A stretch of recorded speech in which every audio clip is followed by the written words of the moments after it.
Hello guys, स्वागत है हमारे यूट्यूब चैनल में जो triple C commerce coaching centre आपका हार्दिक अभिनंदन एवं स्वागत करता है। तो गाइस हम चलते हैं क्वेश्चन।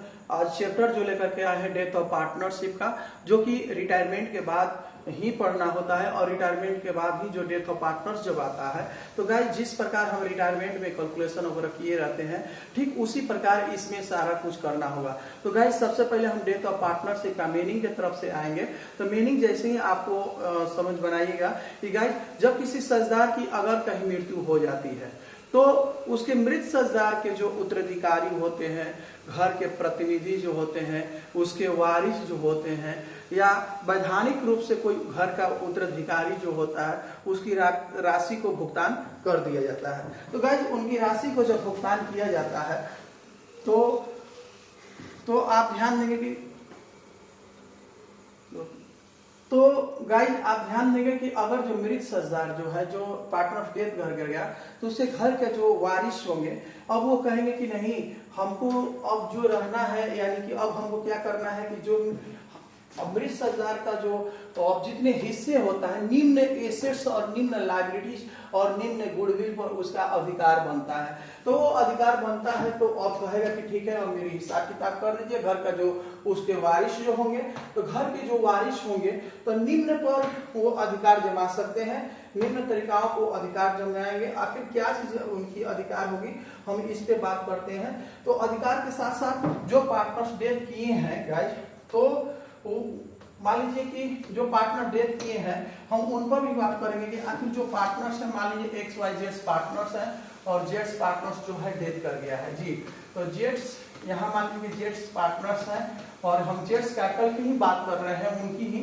तो इनके घर के जो सदस्य होंगे कहेंगे कि हमारा जो सबसे पहले हमारा जो है, यहाँ मान लीजिए कि बाई बैलेंस बीडी की बात करते हैं। तो बैलेंस जो हो गया यानी बैलेंस बीडी में गाइस देखेंगे आप, तो सबसे पहले यहाँ ध्यान देंगे कि बैलेंस बीडी में मेरा ओपनिंग कैपिटल्स होता है, यानी कि जो प्रारंभिक जो पूंजी लगाए हुए हैं इस पर पहले डिमांड करेंगे कि जो सबसे पहले हमारा पूंजी जो लगा है वो दे दीजिए। और गाइस इसमें जब आएंगे तो हो सकता है कि अगर क्वेश्चन में इंटरेस्ट ऑन कैपिटल्स की बात हो कि जो पूंजी लगाए हैं उस पर हमारा ब्याज दे दीजिए, तो उस पर भी ये बात कर सकते हैं कि इंटरेस्ट ऑन कैपिटल्स को भी हमको इंटरेस्ट होना था वो भी दे दीजिए। ये गाइस आप ध्यान देंगे निम्न एसेट्स पर और निम्न इंटरेस्ट पर, प्रॉफिट पर इनकी हो सकती है, यानी कि प्रीवियस ईयर का कहीं पीएल हो यानी प्रॉफिट हो तो इस पर भी इनकी आइटम्स जो क्रेडिट की जाने वाली आइटम्स जो है, यानी कि जो पार्टनर्स डेथ किए हैं उनकी क्रेडिट की जाने वाली आइटम्स निम्न हो सकते हैं। जो कि निम्न में आप देखेंगे कि सबसे पहले बाय बैलेंस बीडी हो गया, इसके बाद में इंटरेस्ट ऑन कैपिटल्स हो गया, बाय प्रॉफिट एंड लॉस हो गया, यानी कि जो पार्टनर्स डेथ किया है उसके जो घर के सदस्य हैं, वारिस हैं, ये कहेंगे कि नहीं हमारा ये सब चीज दे दीजिए, यानी हिसाब किताब कर लीजिए। गाइस ये भी हो सकता है जनरल रिजर्व है तो रिजर्व में भी इनकी हिस्सा बन सकती है। और गाइस जो पार्टनर्स डेथ किए हैं तो उनका जो अब रही बात तो उनकी जो जनरल रिजर्व हो गया। हाँ, कुछ जो पार्टनर्स हैं इस पर भी बातचीत हुआ होगा कि अगर कहीं सैलरीज हो, कमीशन हो, जो हो इनकी इसकी जो पारिश्रमिक है उस पर भी इनकी बनता है हक, ये भी अपना तय अनुसार ये अपना डिमांड करेंगे जो भी इसके नॉमिनीज है।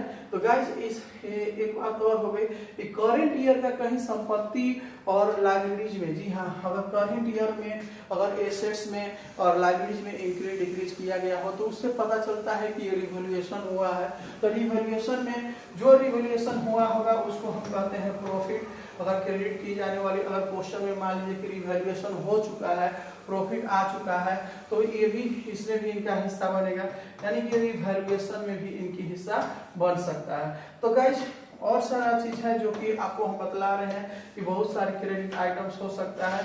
तो जो अब रही बात कि इतना सारा हम क्रेडिट आपको बतला रहे हैं। अब डेबिट की जाने वाली आइटम्स के बारे में हम बताएंगे कि अगर मृत साझेदार के उत्तराधिकारी जो होते हैं, मृत साझेदार का निम्न एसेट्स पर, निम्न लायबिलिटीज पर उसका अधिकार जमता है, वो बनता है, वो अपना कहेंगे कि नहीं हमारा दे दीजिए। तो इसकी डेबिट की जाने वाली आइटम्स, ये जितने क्रेडिट की जाने वाली आइटम्स हम आपको बतला रहे हैं और सारा चीज इसमें आ सकता है। और आप देखेंगे तो इसमें क्रेडिट की जाने वाले ये क्रेडिट की जाने वाले आइटम्स हो गए, जो कि आप देखेंगे तीनों मेरा होता है डेबिट और यहाँ होता है क्रेडिट। तो गाइस अब डेबिट की जाने वाली आइटम्स को अगर बात करते हैं हम, तो यहाँ लिखते हैं हम क्या चीज, ड्राइंग्स। तो यहाँ ड्राइंग्स मेरा हो जाएगा, जो कि ये डेबिट की जाती है, यानी घटाने वाली आइटम्स, जो इधर का क्रेडिट करके जो टोटल अमाउंट को ऐड कर लिया जाता है, और जो डेबिट में अमाउंट जो होते हैं वो बैलेंस घटने वाली आइटम्स होती है। और क्या हो सकती है, तो यहाँ इंटरेस्ट ऑन कैपिटल्स हो सकता है, sorry interest on drawings, mistake हो गया, थोड़ा सा ध्यान कहीं और चला गया। तो आप गाइस यहाँ ध्यान देंगे, हमको लिखना है इंटरेस्ट ऑन ड्राइंग्स। अगर कोई ड्राइंग्स हो तो उसमें इंटरेस्ट आपका हो जाएगा, तो ड्राइंग्स को भी हम यहाँ लाएंगे। और गाइस आपको पता है कि प्रीवियस ईयर का कहीं लॉस हो तो ये भी घटने वाली आइटम्स हो जाता है, जैसे कि पीएल हो गया, और प्रीवियस ईयर का लॉस है, इसको भी हम घटा लेते हैं। और गाइस अगर कहीं करेंट ईयर में इंक्रीज डिक्रीज करने पर रिवैल्यूएशन से लॉस हो गया है, तो ये भी आपका डेबिट करने वाला आइटम्स है, यानी रिवैल्यूएशन यहाँ लिख लेंगे। और गाइस पोस्ट में हम इसको डाल दे रहे हैं आपको पहचानने के लिए, ये लॉस, ये भी डेबिट की जाने वाली आइटम्स है। तो गाइस आप ध्यान देंगे, इसको डेबिट करने के बाद, इसके बाद एक आइटम्स और होती है घटाने वाली, जो कि टू बैलेंस, हम बैलेंस सीडी के नाम से जानते हैं। ये घटाने वाली नहीं है, बल्कि ये घट करके खुद आ जाती है। तो गाइज ये जो आप जितना भी देख रहे हैं, ये क्रेडिट की जाने वाली आइटम्स है। पार्टनर्स कैपिटल अकाउंट, जो पार्टनर्स डेथ किया है उसे क्रेडिट की जाने वाली, उसका उतना में हक बनता है, उसके नॉमिनी जो है, उसके घर के उत्तराधिकारी जो है, उसके घर के वारिस जो है, ये हक है, और इतना डेबिट में भी हक है, इस पे दावा वो कर सकते हैं। तो गाइज ये दावा करने के बाद में आपने देखा कि ये डेबिट और क्रेडिट की जाने वाली आइटम्स जो है ये आ गया है आपके सामने। तो अगर रही बात कि अब अगर कोई पार्टनर्स अगर डेथ कर जाता है, तो आखिर बिजनेस पे इसकी क्या प्रभाव पड़ सकती है, हम इस पर बात करेंगे। तो गाइस आप इन सारी बातों को देखते हुए प्रभाव ये पड़ सकता है कि किसी साझेदार की अगर कहीं मृत्यु हो जाने पर पुरानी साझेदारी की अंत हो जाती है। जी हाँ, अगर किसी साझेदार की अगर मृत्यु हो गई, मान लीजिए 3 पार्टनर्स हैं, एक्स वाई जेड्स हैं, और उसमें से जेड्स की डेथ कर गई, तो बिजनेस को एक्स और वाई ही मिलकर के बिजनेस को चलाएंगे, और पुरानी साझेदारी की अंत हो जाती है और एक नई साझेदारी का शुभ आरंभ हो जाता है। और गाइस आपको पता होना चाहिए कि इसको थोड़ा सा हम बैक कर ले रहे हैं, या इसको हटा देते हैं। तो गाइस आप देखेंगे कि पुरानी तो अब रही बात कि अब क्या होती है कि पार्टनर्स जो है, पहले जो पार्टनर्स हुए थे, तो नया साझेदारी आरंभ हो गई। ये भी प्रभाव पड़ सकता है कि अब जो ये भी प्रभाव पड़ सकता है कि हिस्से में वृद्धि हो सकती है। भाई एक्स वाई जेड्स थे और 100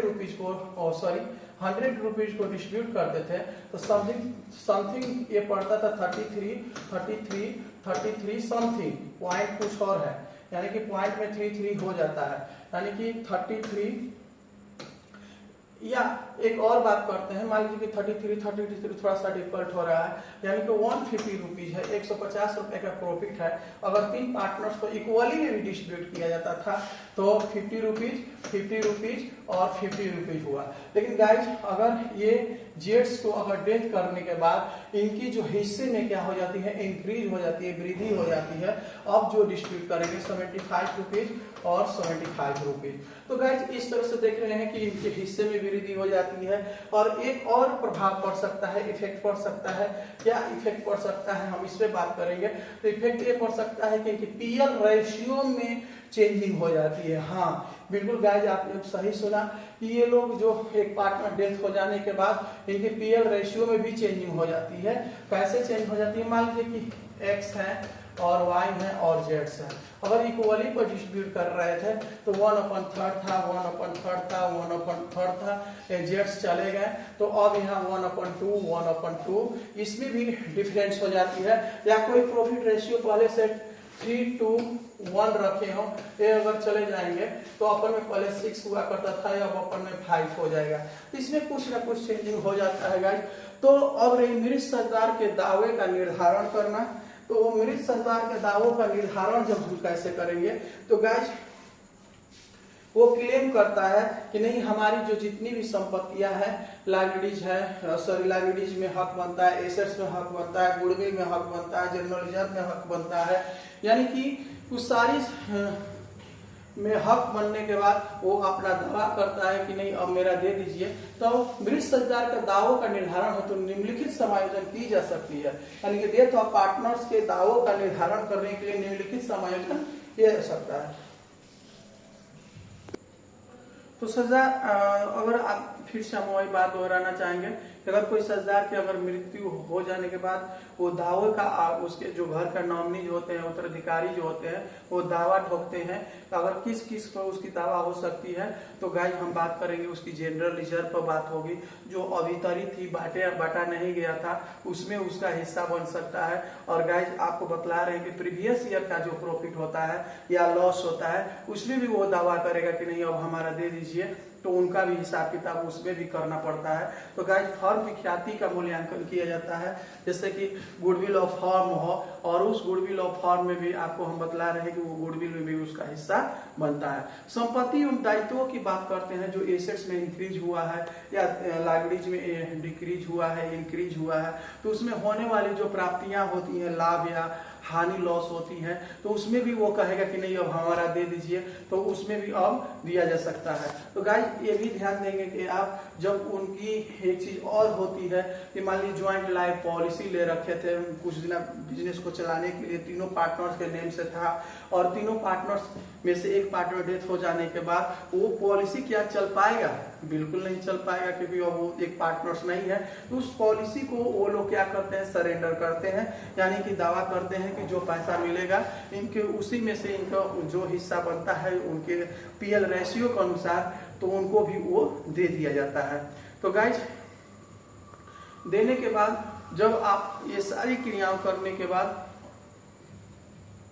तो गाइज अब सारी क्रियाओं करने के बाद उनकी जब हिसाब किताब से टोटल बैलेंस जब तैयार हो जाती है, तो तैयार होने के बाद अब क्या किया जाता है, पार्टनर्स को पेमेंट करने की बात आती है। तो पार्टनर्स को यानी जो मृत सजदार का पार्टनर्स का पेमेंट जब अगर करेंगे उसके नॉमिनी या उसके वारिस को, तो वारिस को पेमेंट करेंगे तो 3 तरीकों से हम पेमेंट करते हैं। एक पहला जो होता है यानी किस्तों में भुगतान होता है, गाइज ध्यान देंगे, यानी किस्तों में पेमेंट करते हैं हम। तो किस्तों में अगर पेमेंट करेंगे, पहला जो हो गया किस्तों में भुगतान किया जाता है, भुगतान यानी किस्तों में भुगतान करेंगे, यानी कि थोड़ा थोड़ा पैसा करके विथ इंटरेस्ट के साथ उनको हम दे देंगे।